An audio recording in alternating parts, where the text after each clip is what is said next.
I came across a verse in the book of Jeremiah that I wanted to share, because within a single Hebrew word, it shows God's plan to bring Israel home and to establish a new generation of people who would call him Father.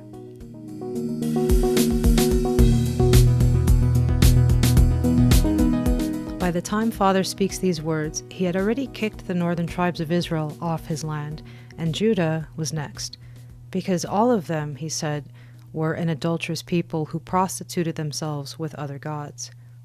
Judah would soon be back to the land for the sake of Messiah, but the northern tribes were destined to be lost.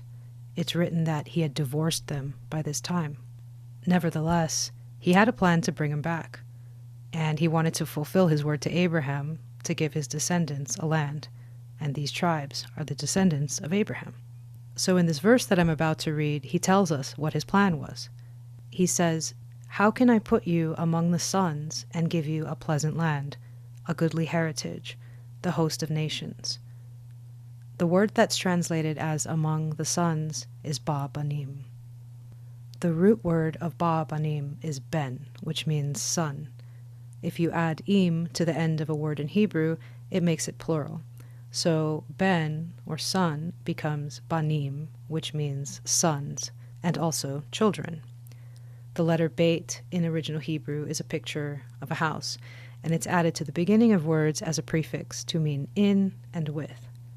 Put it all together, and the word ba banim means in with the children.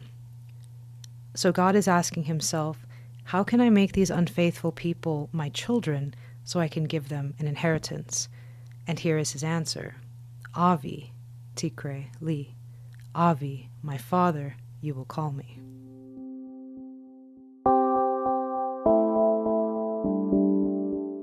Yeshua explained to Nicodemus that you have to be born in the flesh and of the Spirit to enter the kingdom of God. Your birth in the Spirit is where you start calling God Avi, like he said, and you become placed, ba banim, into the house of God as one of his children.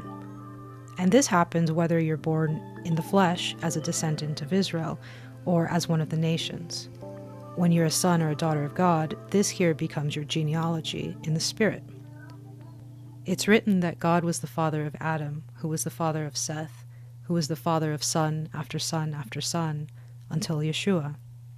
From the time of Yeshua, this genealogy that was once being tracked in the flesh can now only continue in his Spirit. To those who are given life in the Spirit, Yeshua refers to us as his brethren, his brothers and sisters. This is why he says, when you pray, pray to our Father. The word for our Father in Hebrew is Avinu.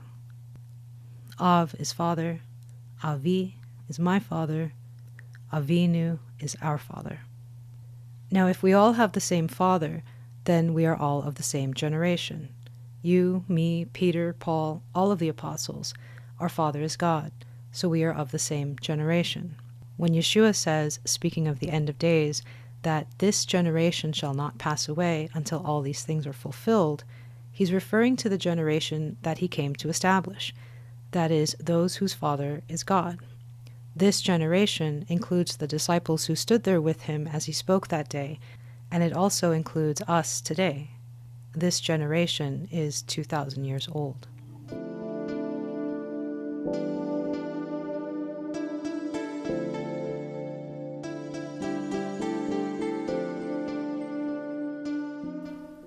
The Ba Banim part of the Jeremiah 3 prophecy has been fulfilled. Father made a way for Israel and the nations to be placed among the children. If you have the heart of the Father, you are awaiting the second part of the prophecy that is yet to come, which is when he gives the land between the rivers to the descendants of Jacob.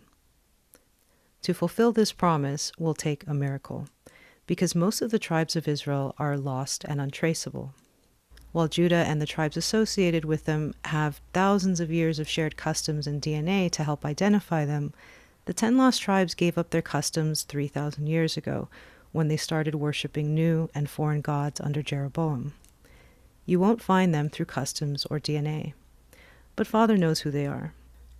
And it's written that he himself will identify and gather them in the end of days. He will do this because this is how he wants his kingdom on earth set up when he returns, with a house of prayer for all peoples in the land of Israel, surrounded by the tribes. It's written that in those days Jerusalem will be called the throne of Yehovah. All nations will gather to Jerusalem, and God, our Father, Avinu, will be there in the city, among his children.